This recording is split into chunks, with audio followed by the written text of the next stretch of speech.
সংসদের রীতি।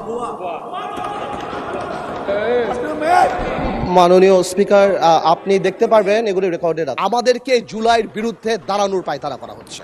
আমরা গণভোট মানি বিকজ আমরা জনগণের ক্ষমতায়নে বিশ্বাস করি, আমরা গণভোট মানি, আর এই কারণেই আমরা হ্যাঁ ভোট দিয়েছি। কেউ যদি আইন না বোঝে তাদেরকে বারবার বুঝে আমাদের আর লাভ নাই। মাননীয় স্পিকার, যেই সংবিধান জনগণের কথা বলে না, জনগণ সেই সংবিধান ছুঁড়ে ফেলে দেবে।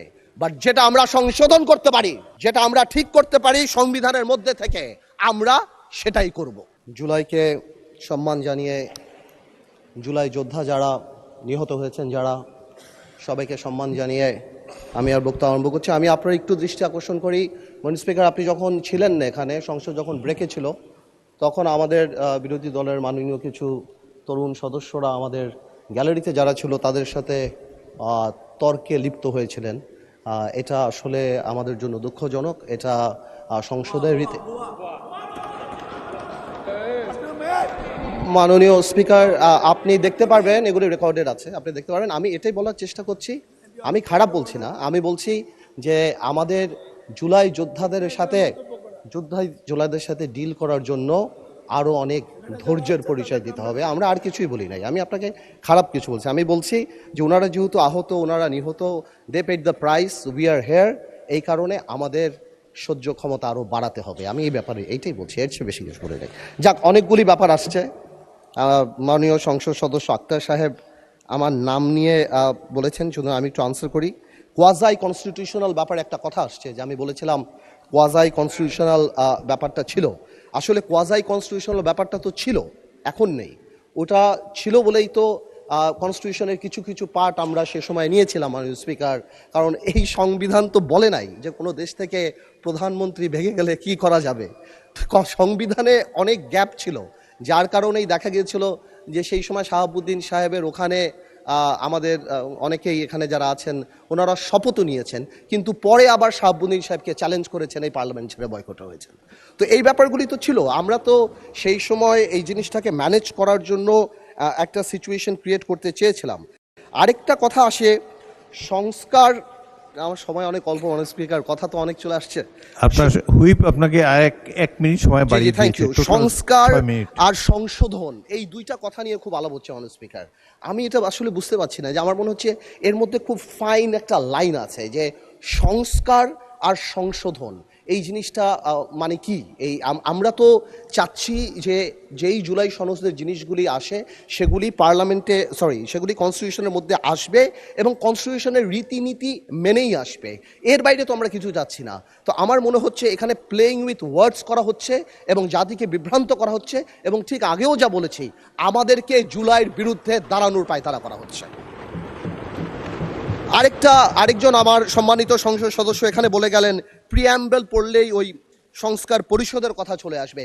আমি মনে করি যে এখানে আমাদের সম্মানিত আইনমন্ত্রী সাহেবের সেই বক্তব্যের পরে, এবং বিশেষ করে স্বরাষ্ট্রমন্ত্রী সাহেবের সেই ইলাবোরেট এক্সপ্লেনেশনের পরে কেউ যদি বোঝে, তাহলে আর এই অর্ডার নিয়ে কেউ কোনো কথা বলবে না। This is void ab initio, এটা থাকে না। এবং বারবার যে জনগণকে বোঝানোর চেষ্টা করা হচ্ছে যে এটা মানি না, এই কারণে আমরা গণভোট মানি না, ইট ইজ আনট্রু। আমরা গণভোট মানি বিকজ আমরা জনগণের ক্ষমতায়নে বিশ্বাস করি, আমরা গণভোট মানি, আর এই কারণেই আমরা হ্যাঁ ভোট দিয়েছি। এবং আমাদের সংসদ নেতাও হ্যাঁ ভোটের পক্ষে কথা বলেছে।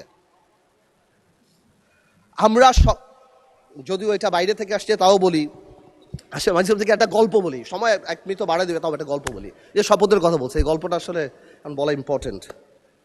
স্পিকার, একটা আইন ছিল, আইনটা হলো অতিথি পাখি মারিলে 10 বছর কারাদণ্ড। একজন এক বাড়ির মুরগি আরেক বাড়িতে চলে গেছে, ওই লোক জবাই করে খেয়ে ফেলছে। এখন এই লোক মামলা করছে যে এর 10 বছর জেল হইতে হবে, কারণ মুরগিও পাখি আর অন্যের বাড়ি অতিথি। তো কেউ যদি আইন না বোঝে তাদেরকে বারবার বুঝে আমাদের আর লাভ নাই। মাননীয় স্পিকার, বারবার বলেই যাচ্ছি, this is void ab initio.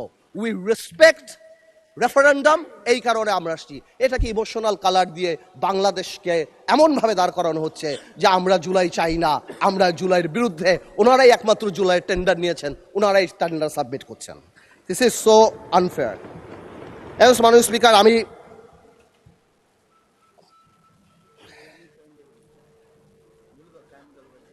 একটু টাইমটা তো বাড়াই দিবে বলো তোমার স্পিকার।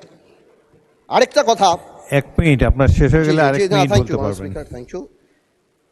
জুলাই জাতীয় সনদের 2025-এর ভবিষ্যতের পথরেখা,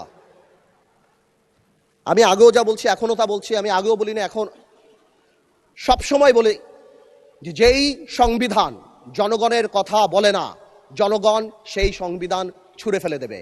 বাট যেটা আমরা সংশোধন করতে পারি, যেটা আমরা ঠিক করতে পারি সংবিধানের মধ্যে থেকে, আমরা সেটাই করব।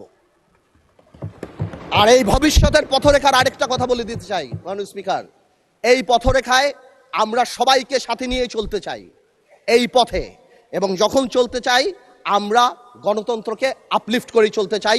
জনগণের ম্যান্ডেট, যার কারণে 217টা সিট পেয়ে আমরা এখানে, আমরা আইন পরিবর্তন করতে চাই, সংবিধানের মধ্যে থেকেই করতে চাই। আপনাকে ধন্যবাদ স্পিকার।